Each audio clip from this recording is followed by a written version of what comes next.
नमस्कार, मैं इंद्रजीत कौर। मैं कुमारी रीता सिंह। आप सभी दर्शकों का अपने प्रयास चैनल में स्वागत करते हैं।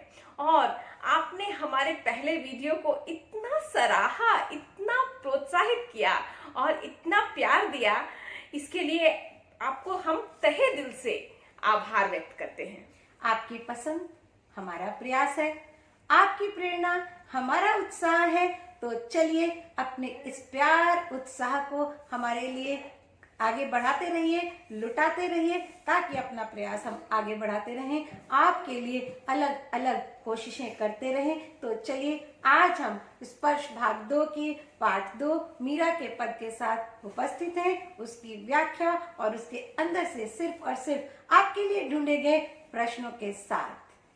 उत्तर भी आपको जरूर मिलेंगे। तो चलिए बढ़ते हैं अपने दूसरे प्रयास को लेकर के आगे इस चैनल में, और साथ साथ में प्रदीप सर का और किताबशाला का हार्दिक आभार व्यक्त करते हुए, क्योंकि उन्हीं के कारण हम आप तक पहुंच पाए हैं।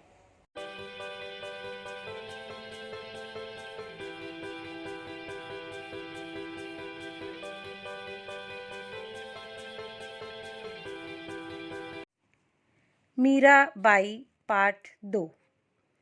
हिंदी एवं संपूर्ण भारतीय साहित्य में मीरा का स्थान बहुत ही प्रतिष्ठित एवं गौरवपूर्ण है। मीरा का जन्म जोधपुर के चोकड़ी यानी कुड़की गांव में सन 1503 ईस्वी के आसपास माना जाता है, किंतु कुछ विद्वान उनका जन्म स्थान मेड़ता भी मानते हैं। मीरा ने श्री कृष्ण भक्ति की सैकड़ों रचनाएं की हैं, जिनमें नरसी का मायरा, गीत गोविंद की टीका, राग सोरठा के पद, राग गोविंद और मीरा के पद प्रमुख हैं। मीरा की रचनाएं अपनी अनुभूति की गहनता एवं अभिव्यक्ति की प्रखरता के कारण आज भी बहुत ही लोकप्रिय एवं प्रासंगिक बनी हुई हैं। मीरा की भाषा मूलतः राजस्थानी मिश्रित ब्रज भाषा है। मीरा की रचनाओं में खड़ी बोली हिंदी, गुजराती, पंजाबी आदि का भी प्रभाव दिखाई देता है। मीरा की भाषा ऐसी सहज, सरल एवं प्रभावशाली है कि देश के सभी क्षेत्रों में उनके गीतों को पूरी सहजता और अपनत्व के साथ सुना सुनाया जाता है।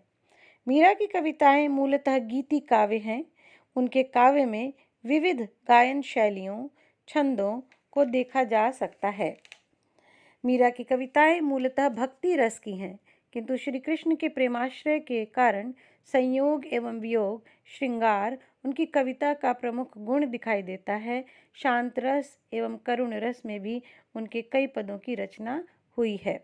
मीरा ने मूलतः पद लिखे हैं। मीरा की पदावलियों में कोमलता भाव, अनुकूलता एवं प्रवाह है। उनके काव्य में अनुप्रास, रूपक, दृष्टांत एवं पुनरुक्ति प्रकाश का प्रयोग बड़े ही स्वाभाविक रूप में हुआ है। तो चलिए हम पहले पद की व्याख्या करते हैं। हरि आप हर जनरी भीर, द्रौपदी री लाज राखी, आप बढ़ायो चीर, भगत कारण रूप नरहरि, धर्यो आप शरीर, बूढ़ तो गजराज राख्यो, काटी कुंजर पीर, दासी मीरा लाल गिरधर, हरो म्हारी भीर। हरि यानी श्री कृष्ण विष्णु, हरो मतलब चुरा लो, दूर करो, जनरी जनता या भक्त जनों की, पीर यानी विपत्ति, संकट, दुख, चीर मतलब वस्त्र नरहरि भगवान के लिए है, धर्यो धारण किया, बूढ़तो यानी डूबते हुए, गजराज एक विशेष हाथी, राख्यो यानी रक्षा की, कुंजर हाथी, पीर पीड़ा, म्हारी हमारी। मीरा अपने प्रभु श्री कृष्ण से प्रार्थना करती हैं कि हे श्री कृष्ण जी, आप कृपा करके भक्तजनों पर आई विपत्तियों को दूर कीजिए। हस्तिनापुर की भरी राजसभा में जब कौरवों द्वारा द्रौपदी का वस्त्र हरण करके अपमानित किया जा रहा था, तब आपने द्रौपदी के वस्त्रों को बढ़ाकर उसकी मर्यादा और सम्मान की रक्षा की। जब हिरण्यकश्यप अपने पुत्र भक्त प्रहलाद को अहंकार और क्रोध में मारने चला था, तब अपने भक्त प्रहलाद की रक्षा के लिए आपने ही नरसिंह का रूप धारण किया और हिरण्यकश्यप का वध किया। आप तो अपने उस भक्त गजराज की भी करुण पुकार सुनकर दौड़े चले आए, जो सरोवर में एक मगरमच्छ से युद्ध करते हुए डूबता जा रहा था। उस मगरमच्छ को मारकर आपने गजराज की पीड़ा समाप्त करते हुए उसकी रक्षा की। मीरा कहती है, हे मेरे प्रिय प्रभु श्री कृष्ण, आपकी दासी मीरा प्रार्थना करती है कि जिस तरह आपने सभी भक्तजनों की पीड़ा को दूर करते हुए उनकी रक्षा की है, ठीक उसी प्रकार मुझ पर आए संकटों और पीड़ाओं से मेरी भी रक्षा करो। इस पद में मीरा ने श्री कृष्ण का विष्णु रूप में स्मरण किया है, जिनके वे अवतार माने जाते हैं। तो चलिए अब हम मीरा के दूसरे पद की 7 पंक्तियां करते हैं। श्याम माने चाकर राखो जी, गिरधारी लाल माने चाकर राखो जी, चाकर रहस्यों बाग लगास्यों, नित उठ दर्शन पास्यों, बिंद्रावन की कुंज गली में गोविंद लीला गास्यों, चाकरी में दर्शन पास्यों, सुमरन पास्यों खर्ची, भाव भक्ति जागीरी पास्यों, तीनों बाता सरसी। श्याम यानी श्याम श्री कृष्ण के लिए, महाने मुझे, चाकर सेवक या सेविका, रहस्यों मतलब रहूंगी, लगास्यों लगाऊंगी, पास्यों पाऊंगी, बिंद्रावन मतलब वृंदावन, कुंज बाग बगीचा, गोविंद विष्णु श्री कृष्ण, गास्यों गाऊंगी, दर्शन दर्शन, सुमिरन स्मरण या सुमिरन नाम जपना, खर्ची खर्च के रूप में, भाव भक्ति भावपूर्ण भक्ति, जागीरी का अर्थ जागीर यानी जमींदारी, तीनों मतलब तीनों, सरसों अर्थात सरस आनंद रस।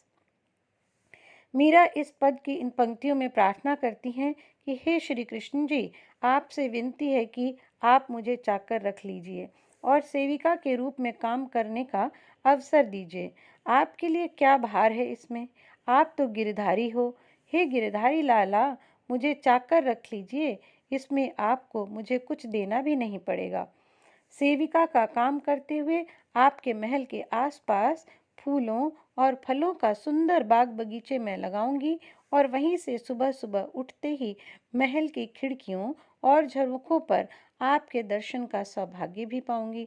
आपकी सेविका का काम मिल जाने भर से मैं आपकी इतनी कृतज्ञ होंगी कि हे गोविंद, वृंदावन के बाग बगीचों और गलियों में घूम घूम कर हर और आपकी महानता, उदारता और प्रशंसा के लीला गीत गाया करूंगी। पारिश्रमिक के रूप में आपके दर्शन धन पाऊंगी और खर्च के रूप में आपके नाम स्मरण जप का खजाना पाया करूंगी। बड़े बड़े राजा महाराजा जो अपने सेवकों पर प्रसन्न होकर जागीर और जमींदारी देते हैं, मुझे उसी रूप में आपकी भक्ति भावना मिलेगी। इस तरह सेविका के रूप में काम करके मुझे मेरी भक्ति के तीनों आनंद रस, दर्शन, स्मरण और भक्ति भाव प्राप्त हो जाएंगे। मुझे और कुछ नहीं चाहिए। इसलिए हे प्रभु श्री कृष्ण, आप मुझे अपनी सेविका बना लीजिए। अगला भाग, मोर मुकुट पीतांबर सोहे, गल वैजंती माला, बिंद्रावन में धेनु चरावे, मोहन मुरली वाला। ऊंचा ऊंचा महल बनाऊं, बिच बिच राखूं बारी, सावरियारा दर्शन पास्यूं, पहर कुसुम्भी साड़ी। आधी रात प्रभु दर्शन दीजो, जमुना जीरे तीरा, मीरा रा प्रभु गिरधर नागर, हिवड़ो घणो अधीरा। मोर मुकुट यानी मोर का मुकुट, पीतांबर पीले वस्त्र, सोहे मतलब सुंदर लगते हैं, गल अर्थात गले में, वैजंती फूलों की माला, बिंद्रावन यानी वृंदावन, धेनु अर्थात गाय, बनावा मतलब बनाऊंगी, बारी खिड़कियां, सांवरिया सावले श्याम श्री कृष्ण, कुसुम्बी फूलों से बने रंग की, केसरिया रंग की, तीरा मतलब तट पर किनारे पर, हिवड़ों का अर्थ हृदय में, घनो बहुत घना, अधीरा मतलब व्याकुलता बेचैनी। मीरा श्री कृष्ण के रूप सौंदर्य का वर्णन करते हुए कहती है कि उनके सिर पर मोर का मुकुट और शरीर पर पीले वस्त्र सुशोभित हैं। उनके गले में सुंदर फूलों की वैजंती माला शोभा देती है। ऐसे सुंदर, आकर्षक और मन को मोहित करने वाले मुरली वाले श्री कृष्ण वृंदावन में गायों को चराया करते हैं। मीरा कहती है कि हे प्रभु श्री कृष्ण के लिए ऊंचे ऊंचे महल बनाएंगी और बीच बीच में बड़ी बड़ी खिड़कियां लगाएंगी, ताकि वे श्री कृष्ण के दर्शन कर सकें। मीरा कहती है कि मैं अपने सांवले कृष्ण के प्रेम में कुसुम्बी फूलों के रंग से रंगी लाल नारंगी साड़ी पहनकर उनके दर्शन करूंगी। मीरा कहती है कि हे प्रभु गिरधर नागर श्री कृष्ण, आधी रात में जमुना जी के किनारे मुझे दर्शन दीजिए। मेरे हृदय में आपके दर्शन की बड़ी घनी बेचैनी है और व्याकुलता भी छाई हुई है। तो चलिए अब प्रश्नों की ओर बढ़ते हैं। मीरा के जीवन परिचय से संबंधित कुछ प्रश्न आपके स्क्रीन पर दिखाई दे रहे हैं, जो कि इस प्रकार है। मीरा हिंदी के किस काल और किस धारा की कवित्री हैं? मीरा की कुछ प्रमुख रचनाओं के नाम लिखिए। मीरा की रचनाएं मूलतः किस काव्य रूप में लिखी गई है? मीरा की रचनाएं मूलतः किस भाषा में है? मीरा की ब्रज भाषा में और किन भाषाओं का प्रभाव दिखाई देता है? मीरा की ब्रज भाषा में और किन भाषाओं का प्रभाव दिखाई देता है? मीरा की रचनाओं में मूलतः कौन सा रस पाया जाता है? जनरी भीर द्रौपदी री लाज राखी आप बढ़ायो चीर, भगत करण रूप नरहरि धरियो आप शरीर, बुढ़तो गजराज राख्यो काटी कुंजर पीर, दासी मीरा लाल गिरधर हरो महरे पीर। पहला क्वेश्चन इस दोहे से संबंधित है। मीरा अपनी पीड़ा हरने की प्रार्थना किससे कर रही है? मीरा अपनी रक्षा की प्रार्थना करते हुए हरि को किन भक्तों की याद दिला रही है? तीसरा प्रश्न, हरि ने प्रहलाद को किससे बचाया था? श्याम महने चाकर राखो जी, गिरधर लाल महने चाकर राखो जी, चाकर रासियों बाग लगासियों, नित उठ दर्शन पासियों, बिंद्रावनरी कुंज गली में गोविंद लीला गासियों, चाकरी में दर्शन पासियों, सुमिरन पासियों खर्ची, भाव भक्ति जागरी पासियों, तीनों बाता सरसी। इस दोहे का प्रथम प्रश्न है, मीरा इस पद में कृष्ण से क्या प्रार्थना कर रही है? चाकर के रूप में मीरा क्या क्या काम करना चाहती है? चौथा प्रश्न, कृष्ण ने द्रौपदी की लाज किससे और कैसे बचाई थी? पांचवा प्रश्न, गजराज को श्री कृष्ण ने किससे मुक्त कराया था? छठवां प्रश्न, चीर बढ़ाने से क्या तात्पर्य है? सातवां प्रश्न, ईश्वर ने किस कारण से शरीर धारण किया था? आठवां प्रश्न, अनुप्रास का एक उदाहरण पद्यांश में से चुनकर लिखिए। हमें पूरी आशा है कि आप सभी नए दर्शकों ने भी हमारे इस चैनल को लाइक किया होगा, सब्सक्राइब किया होगा और बेल आइकन को भी जरूर दबाया होगा और शेयर भी जरूर किया होगा।